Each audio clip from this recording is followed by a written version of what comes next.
இறைவன் நமக்கு பல்வேறுபட்ட அருட்கொடைகளை வழங்கி இருக்கின்றான். இருந்தும் நாம் அதற்கு நன்றி செலுத்துபவர்களாக இருக்கின்றோமா? இந்த காணொளி நமக்காக, நமது படிப்பினைக்காக. இவரது பெயர் அப்துல்லா.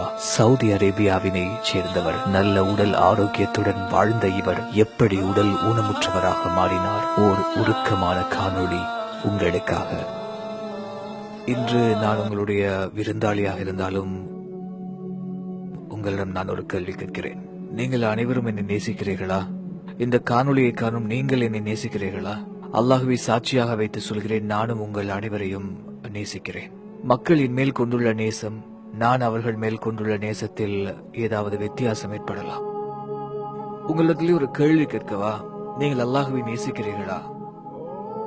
நாம் அனைவரும் அல்லாஹ்வை நேசிக்கிறோம். இதில் நம்மிடத்தில் மாற்று கருத்தில்லை.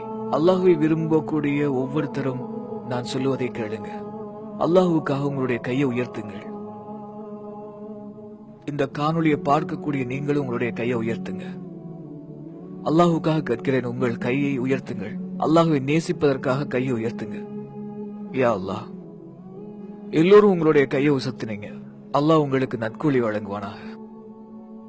அல்லாஹ் இப்போது பார்ப்பது உங்களுடைய உள்ளத்தில் இருக்கக்கூடிய அவன் மேல் கொண்ட இரக்கம், அன்பு, அதற்கு பிற்பாடு நீங்க உயர்த்திருக்கக்கூடிய உங்களுடைய கைகள் தான்.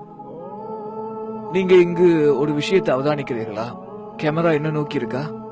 எல்லோரும் உங்களோட கைகளை உயர்த்தினீங்க. நான் கையை உயர்த்தினேனா? அல்லாஹ்வை நேசிப்பவர்கள் அவர்களுடைய கைகளை உசத்துங்க அப்படின்னு சொல்லி நான் தான் உங்கள்கிட்ட சொன்னேன். நான் என்னுடைய கையை உயர்த்தல. நான் கையை உயர்த்தலைங்கிறதுக்காக நான் அல்லாஹ்வை நேசிக்கலங்கிறதுக்கு அர்த்தம் இல்ல. ஆனா என் கையை உயர்த்துவதை தடுத்தது யாரு?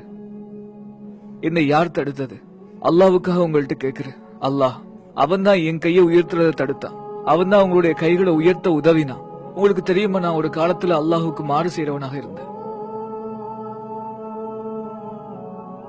எனக்கு 1 வருடம், 2 வருடம், 20 வருடம் எனக்கு அல்லாஹ் வாய்ப்பளித்தான். எல்லா பாவங்களையும் செய்தேன். சினிமா, இசை, தொலைக்காட்சி என்று அல்லாஹ்வுக்கு மாறு செய்பவர்களுக்கு முக்கியத்துவம் கொடுத்து பாவங்களை நிறைய செய்து வந்தேன். அல்லாஹ்வுக்கு அடிபணிறதுல என்னுடைய அக்கறை ரொம்பவும் குறைவு. நீங்க அல்லாஹ்வுக்கு மாறு செய்யறவங்களா இருந்தாலும் அவனை நேசிப்பதற்காக உங்களுடைய கையை உயர்த்த செய்துள்ளான் அல்லாஹ். கடந்த 21 வருஷங்களா அல்லாஹ் என்னுடைய கையை செயலிழக்க செஞ்சிருக்கான். இது போன்ற தண்டனைய அல்லாஹ்விடம் இருந்து வரும் வரை நீங்கள் காத்திருக்கிறீர்களா? இன்னும் நீங்க அல்லாஹ்வுக்கு மாறு செய்து பாவம் செய்பவர்களாக இருக்கலாம். அல்லாஹ் தடுத்த பாவங்களை நிறைவே செய்பவர்களாக இருக்கலாம். அல்லாஹ்வுடைய தண்டனை வரும் வரை மேலும் தொடர்ந்து பாவங்களை செய்யறவங்களா இருக்கலாம். இருந்தாலும் அல்லாஹ் உங்களுடைய கைகளை உயர்த்த உதவி செய்திருக்கிறான். ஆனால் அல்லாஹ் என்னுடைய கையை உயர்த்த தடை விதித்திருக்கிறான். கடந்த 21 வருஷங்களா நான் கழிவறைக்கு சென்றா கூட என்னுடைய உறுப்புகளை என்னால சுத்தம் செய்ய முடியாது. நீங்க கழிவறைக்கு சென்று உங்களுடைய உறுப்புகளை சுத்தம் செய்ய பிறரை நீங்கள் அழைத்திருக்கவே மாட்டீர்கள்.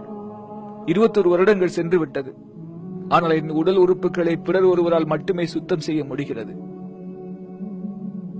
நான் இங்கு என் தாய், மனைவி இல்லாமல் வந்திருக்கேன்.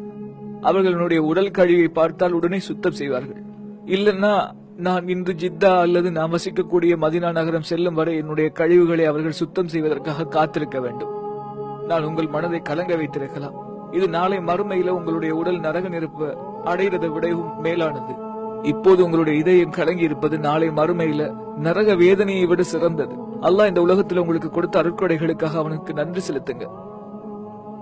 அவனுக்கு நன்றி செலுத்தினால் நாளை மறுமையில் அவன் கொடுத்த அருட்கொடை தொடர்பான கேள்விகளிடமிருந்து தப்பிக்கலாம். நரக நெருப்பிலிருந்து அல்லாஹ் உங்களை பாதுகாப்பானாக. நீங்கள் இன்று உயர்த்திய கை மறுமையில் உங்களுக்கு சாட்சியாக இருக்கும். நீங்கள் அல்லாஹ்வுடைய கட்டளையை மீறினால் அந்த சாட்சி உங்களுக்கு எதிராக இருக்கும்.